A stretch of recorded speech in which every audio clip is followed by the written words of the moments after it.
Esta es una historia de amor, es una historia de guerra. Irene, una joven costurera, una joven con muchos hermanos, de mucho esfuerzo, crece en el sector de La Chimba y Recoleta, Santiago. Y luego de la muerte de su padre, que fue minero y sostenedor de esta familia con varios hijos, se traslada a Valparaíso para que pudiesen tener un mejor porvenir de ella y de sus hermanos. Como la mayoría de las mujeres, ella es instruida en lo que es la costura, oficio que hereda de su mamá.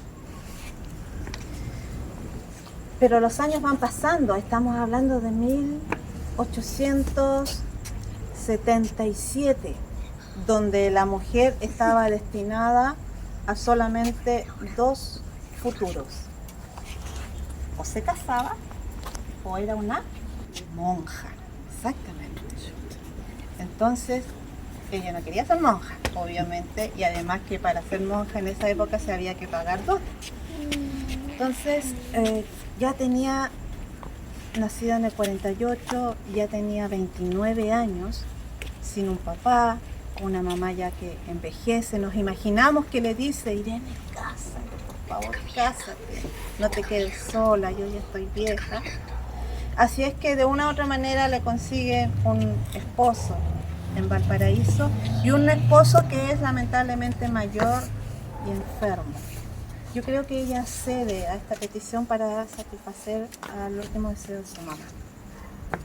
A los pocos meses ella enviuda. Y sin ver mayor futuro, si es que viaja una aventura. Estamos hablando de 1877, no se olviden, 1877. Hace poquitos años atrás se descubre el mineral de Caracoles. Y toda la gente ve allí, Caracoles, para quienes no conocen, el mineral de Placida Caracoles queda cerca de Sierra Gorda, yendo a Calama. Entonces toda la gente del sur ve allí una fuente de trabajo, porque era como el viejo oeste, de la fiebre del oro en el norte, pero aquí era la de la plata, y se trasladaron muchos chilenos a trabajar ahí. Y una de ellas fue Irene. Y en el barco, igual que el Titanic, habían clases. Y a ella no le alcanzaba más que pudo a la tercera clase, porque vendió lo poquito que tenía de herencia, que fue la máquina de coser de su mamá. Pero ella tenía puesta la esperanza de que aquí iba por fin salir adelante, salir de esa orfandad, de esa falta de cariño y de futuro. Llega a Antofagasta y empieza a buscar trabajo, porque mientras estuvo en Valparaíso se forma además como sastre. Así que aquí consigue trabajo en una sastrería muy popular y empieza a trabajar. No olvidemos que estamos bajo administración boliviana. Sin embargo, se enamora profundamente de un chileno, un ex marino, que en esa época trabajaba en la banda boliviana de aquí de Antofagasta, de la policía de Antofagasta. Se enamoran. Y ahí empezamos a pensar en una mujer del siglo XIX independiente, una mujer mayor que Santiago, que Santiago era menor que ella, y inicia una relación que era para la época de convivencia un poco cuestionable. Pero Irene tenía su temperamento muy fuerte y eso no le importó. Y empiezan a ahorrar porque se proyectan, empiezan a ahorrar su dinero y quieren formar unas familias y seguir un trabajo como todos nosotros. Pero lamentablemente la desgracia le sigue a Irene. Y en un ajuste de cuentas por sus compañeros y ya con algunos grados de alcohol en su cuerpo, Santiago Pizarro, su apellido, da muerte al director de la banda, que era su jefe, Felipe Núñez, otro chileno. Y en la época la sentencia era la Pena capital. Fusilamiento. Pena capital. No había otra salida ni sentencia para la muerte de una autoridad boliviana. Por tanto, Santiago Pizarro, en la noche de un 23 al 24 de junio de 1878, es apresado. Mientras Irene buscaba a todas sus amistades, a los círculos de mujeres de beneficencia que había aquí en Antofagasta, para conseguir el indulto de su amado. Escribe cartas, habla por todos, incluso le envía una solicitud de indulto al presidente boliviano de apellido Daza. Del 24 de junio, día de San Juan, al 24 de septiembre pasan 3 meses. Hasta que una noche, madrugada, a las 5 de la mañana, en ese silencio de Antofagasta donde no había luz, donde no había mayor ruido nocturno, donde solamente llegaba a las calles hasta lo que hoy es Calle Mata, cerca de las líneas del tren de lo que hoy es la 14 de febrero, para que se ubiquen, se escucha un estruendo de un fusilamiento. Irene presiente lo peor. Corre al lugar y se encuentra en el camino con los fusileros que regresaban a la estación. Y alumbrándose con una lámpara, ve en la lejanía el cuerpo aún tibio de su Santiago Pizarro. La historia cuenta de que las piedras se conmovían con los gritos de llanto de Irene. Eran desgarradores. Y en ese momento saca fuerzas de donde no tiene. Pensamos que puede llegar a algunos amigos y logran trasladar el cuerpo hacia su casa para poder limpiarlo y darle sepultura. Es en ese trance de la madrugada en que ella promete y jura venganza. Una venganza que llegaría un 14 de febrero de 1879. Pero ella no lo sabía.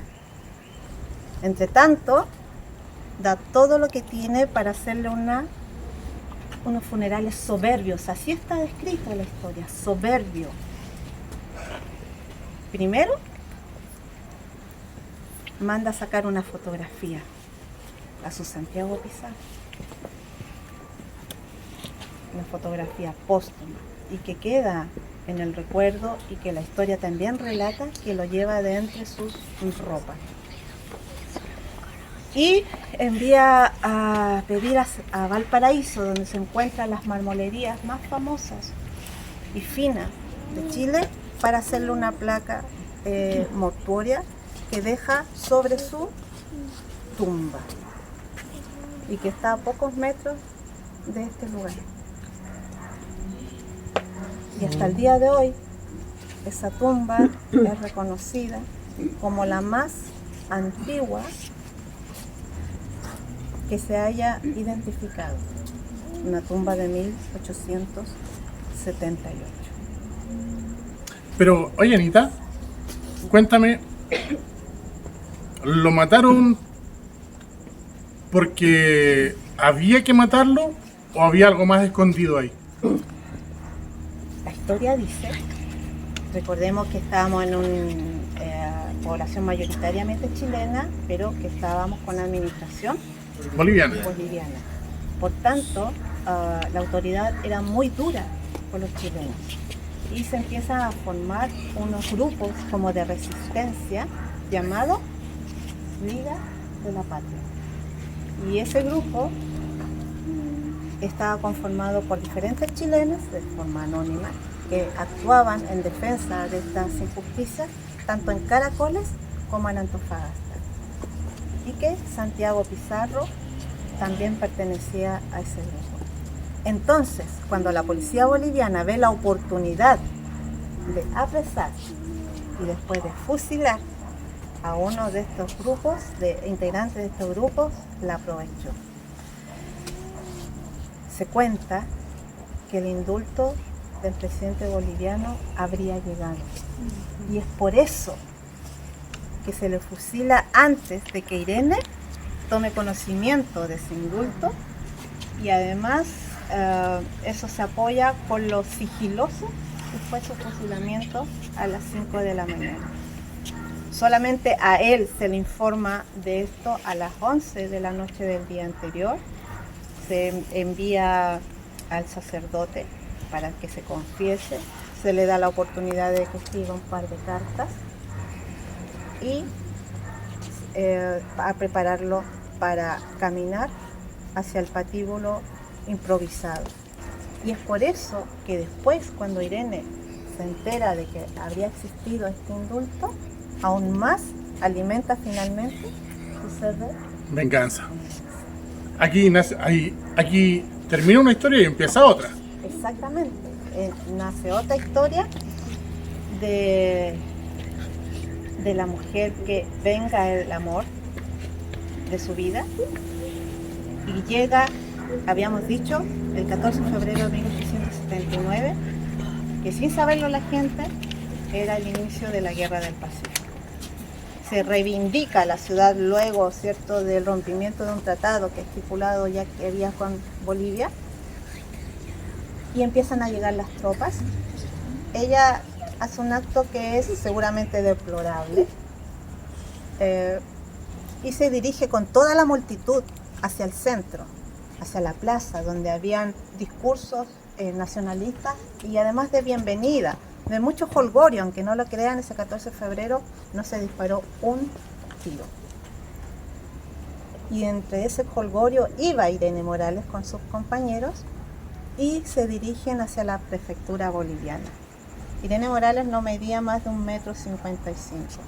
Ella pide ser alzada a los hombres de quienes la seguían para poder alcanzar este escudo boliviano, lo lanza al suelo y lo rompe a patadas.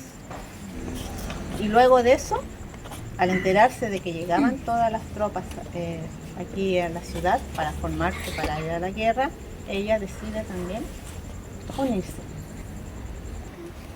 Santiago Pizarro no hubiese sido conocido en la historia de nuestro país si Irene Morales no se hubiese transformado en la figura de la Guerra del Pacífico que conocemos. Y a la vez, o al contrario, o de la mano, Irene Morales no se hubiese transformado en la cantinera que conocemos si no hubiese conocido a Santiago Pizarro. Porque ¿qué es lo que la llevó a Irene a la guerra? La venganza. Hablábamos de que la mujer vestía así. Se iniciaba una ocupación, una reivindicación de la ciudad. Si el hombre iba a la guerra, ¿de qué vivía Chile antes de la Guerra del Pacífico? Carbón, cosecha, pesca. Era un país netamente de la agricultura, ¿cierto? Pero el hombre estaba combatiendo aquí en el norte. ¿Quién se quedó arando, cosechando, sembrando para seguir obteniendo los recursos económicos que nuestro país necesitaba? Mujeres. Entonces tuvieron que asumir otros roles, que quizás lo hacían en lo doméstico, pero ahora había que hacerlo en lo macro. El país tenía que seguir funcionando. Entonces esa mujer, que quizás no pudo venir al norte acompañando a su hombre soldado, es tan valiosa porque en su territorio, en su espacio, siguió ayudando al país. La clase alta, las mujeres de sociedad, las esposas de, ¿cierto? Esos apellidos complicados que a veces nos cuesta leer, también fueron muy filántropas, o sea que les gustaba ayudar. Por tanto, también se organizaron. Ellas se reunieron para organizar a otras mujeres y poder hacer cosas que eran importantes y que tenían que ser ahora ya. Como por ejemplo, de una guerra hay muchos y heridos. ¿Y cómo tú atiendes a los heridos? ¿Con un parche de curita? Me imagino que las medicinas no eran como son hoy. Exactamente, entonces a lo más había que hacer muchas hilas, vendas. Y eso había que hacerlas, no estaba la máquina de ahora. Entonces, estas mujeres de la alta sociedad se organizaron para que poder hacer estas hilas, hacer vendajes, hacer cabestrillos. Pero también de la guerra, ¿quién quedaba más damnificado cuando no volvía su papá? ¿Eran los niños? Entonces quedó mucho huérfano. Así que otro grupo de mujeres que tenían un poder adquisitivo importante fundaron orfanatos o casas de asilo para las mujeres viudas y estos niños. Y ellas donaban su dinero y organizaban otras y hacían cosas como las rifas. Lo escuchamos por ahí alguien decir ahora, ¿cierto? Hacer rifas, reunir dinero, reunir libros, por ejemplo, para también enviar a algunos soldados que sabían leer, algunos que eran los pocos, pero entre comillas para enseñarles también a leer. En la guerra también se les enseñó a leer. Y ese trabajo en las ciudades lo hacían estas mujeres. Y había otro grupo que es quizás el más aterrado con los términos de ahora, ¿cierto? O el más valiente, porque ellas que vestían así decidieron unirse al ejército. ¿Pero qué pasaba con las mujeres en el ejército? No estaban permitidas. ¿Por qué? Porque distraen. Esos eran los argumentos de la época, siglo XIX, recuerden. O sea, una mujer o 5 mujeres dentro de 100 hombres que venían del sur, mucho tiempo en campaña, obviamente que podía afectar el orden y la buena convivencia. Por tanto, las mujeres fueron prohibidas, por ningún motivo. Pero nosotros somos porfiados. Yo quiero ir. ¿Cómo se las arreglaron entonces? Hicieron lo que muchas. Cortaron sus cabellos. Dejaron esto. Y vistieron como Como hombres. las que quizás no cortaron su cabello, pero a lo mejor no podían ir a la peluquería, ocultaron sus rasgos, usando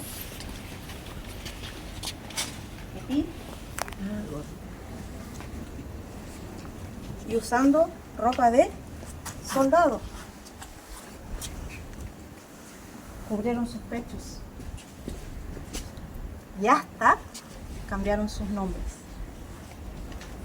Y en complicidad de sus capitanes o algunos oficiales, se metían entre medio con los varones. Porque ella, aunque suene contradictorio y no me canso de repetirlo, fueron a la guerra por amor. Por amor, a acompañar a sus parejas, a sus hijos, a sus padres. Y a los que no tenían familiares, lo hicieron por amor a su país. Eso es amor. Entonces, se convirtieron en mujeres soldados. Y una de esas fue ¿quién? Irene Morales. ¿Qué les decía yo? Que hizo 2 cosas, gesto importante cuando murió su Santiago Pizarro. Uno, tirar el escudo boliviano. y en el funeral de Santiago Pizarro, para recordar su memoria, para honrarlo, ¿Una foto?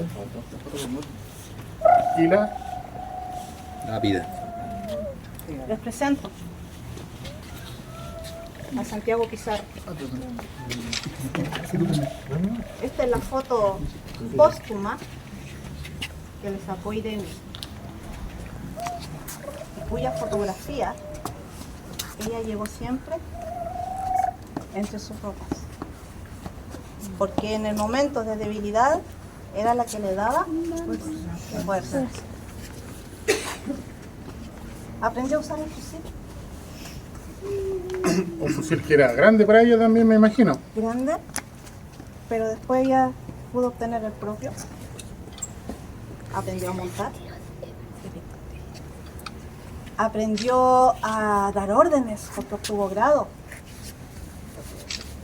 Y es así como la figura de las mujeres cantineras, que es así como finalmente se les conoce, empieza a tomar importancia en este espacio ligado solamente a los varones. Irene es reconocida finalmente, la descubren, así como tantas otras que a veces eran heridas y cuando tenían que ser atendidas, tenían que sacarse la ropa. Y ahí descubrían que eran mujeres. Irene lo hizo en la primera parte hasta que se le reconoce que había hecho un buen trabajo y se le da el cargo de cantinera. Bueno, hay varios hechos en la historia en que se le consigna la fiereza con que Irene Morales estaba en combate, porque ella se transformaba cuando veía un enemigo aliado, porque veía en ese enemigo aliado a quien le fusiló a su amor Santiago de la vida, Santiago Pizarro. Sin embargo, también es reconocida de que mientras atendía a un herido, mientras curaba a alguien que lo necesitaba, o mientras escuchaba sus ruegos, o mientras les encargaban, cuídame esto, que por si yo muero se lo entregas a mi familia, esa dulzura también la tenía ella. O sea, dependiendo del momento, y yo creo que nos pasa hasta el día de hoy, la mujer se va acoplando según la necesidad. Hubo varios hechos, pero uno, que lo vamos también a desmitificar, que se dice que en la catedral, en las escalinatas de piedra de la catedral de Arica, una mujer ordena fusilar a 67 soldados peruanos. Esos dicen de que corresponde a cada una de las balas que recibió Santiago Pizarro en el fusilamiento y que ella se había dedicado a contar mientras lavaba su cuerpo para vestirlo para su entierro. Ese es un mito, el mito de la parte de los 67, el número, más no el hecho de que sí hubo ese fusilamiento. ¿Y por qué lo hizo? Porque ella estaba a cargo en el espacio de la ambulancia, ¿cierto? Donde estaban también, recibían atención los heridos, y desde el morro va un piquete, un grupo de aliados huyendo del ataque y se guarece entre los heridos. Y ese gesto Irene lo vio como una cobardía, aprovecharse de quienes sí necesitaban atención. Entonces los envía a sacar o poner frente a la catedral de Arica y los fusila. No sabemos si eran 67, pero sí un número importante. Se dice que ahí ella finalmente cumple con su venganza. Yo creo que podemos estudiarlo, pero pensemos que un fusilamiento con 67 balazos era imposible en la época, o al menos no dejaría el cuerpo como ustedes vieron en el Santiago Pizarro, lo hubiese destrozado.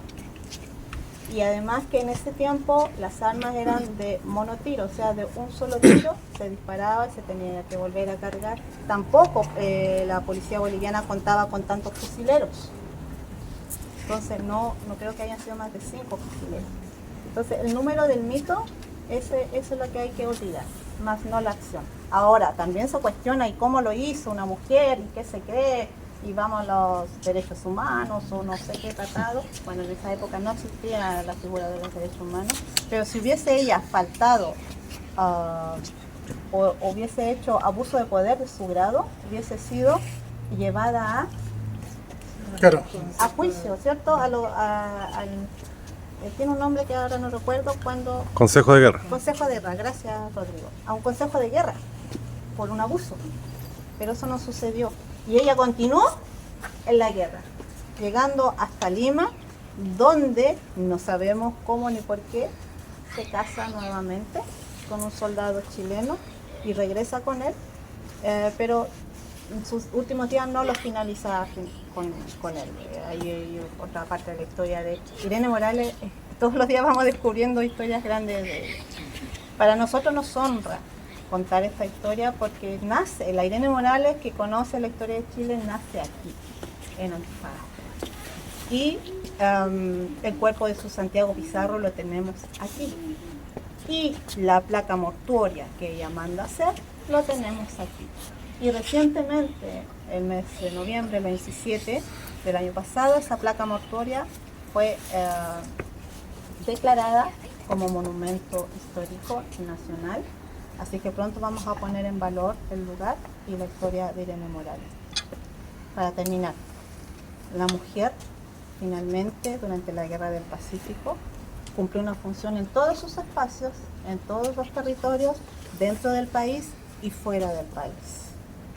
La que sembró, la que cosechó, la que se encargó de reunir dinero, hacer rifas, bordar los estandartes, hacer los escapularios, hacer las vendas, aquella que estuvo en la guerra, la cantinera oficial, la camarada sin reconocimiento. Yo hablo de la mujer sin tumba, la sin nombre, la sin monumento. Esa mujer la reconocemos precisamente desde hace 3 años en una nueva ley que hemos logrado que reconoce la participación de la mujer en la Guerra del Pacífico y su legado cada 27 de noviembre de cada año. Y eso nace acá. Y eso lo compartimos con ustedes porque debemos sentirnos orgullosos.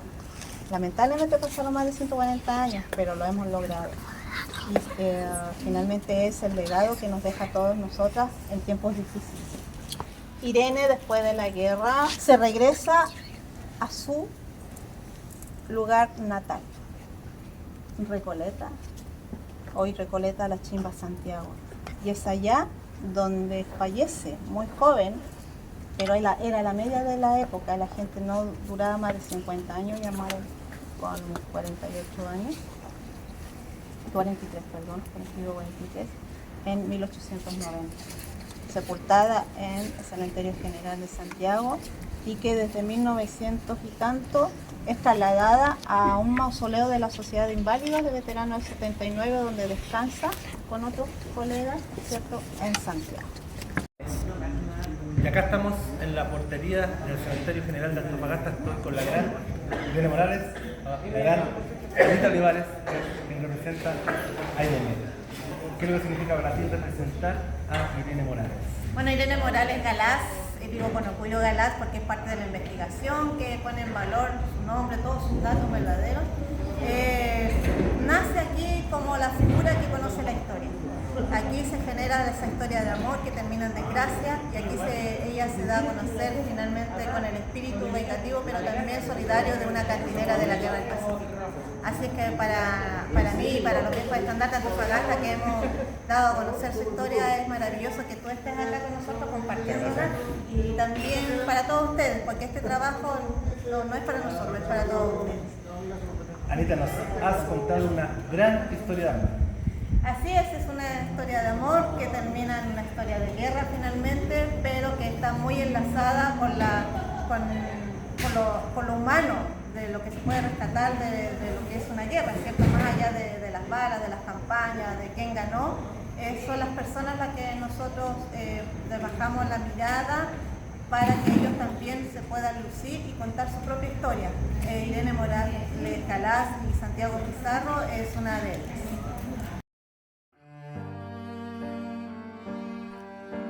Este relato de amor en tiempos de guerra, que tiene como protagonistas a Irene Morales y Santiago Pizarro, y que nos relató Anita Olivares, que es parte de la agrupación de viejos estandartes de Antofagasta, está inserto en un tour, en una actividad realizada en el Cementerio General de Antofagasta, una actividad histórica, patrimonial y también paranormal, y que fue parte de las celebraciones conmemorativas del día 14 de febrero de 1879, la reivindicación de la ciudad de Antofagasta, que además el 14 de febrero también es el Día de los Enamorados. Agradecemos a Anita por este relato y también nos sirve para saber que no todo en la Guerra del Pacífico son batallas, combates, escaramuzas, marchas por el desierto. También hay historias de amor. Mi nombre es Rodrigo Carmona, administrador de la página Guerra del Pacífico al Día y también del canal de YouTube con el mismo nombre, en donde podemos ver todas estas historias donde estuvieron esos hombres que son nuestros antepasados. La sangre de ellos corre por nuestras venas, que nunca se nos olvide eso. También puede ver mis redes sociales en TikTok, en Instagram y también mi página en Facebook de turismo Rax Norte Chile Tour. Me despido, hasta una próxima historia.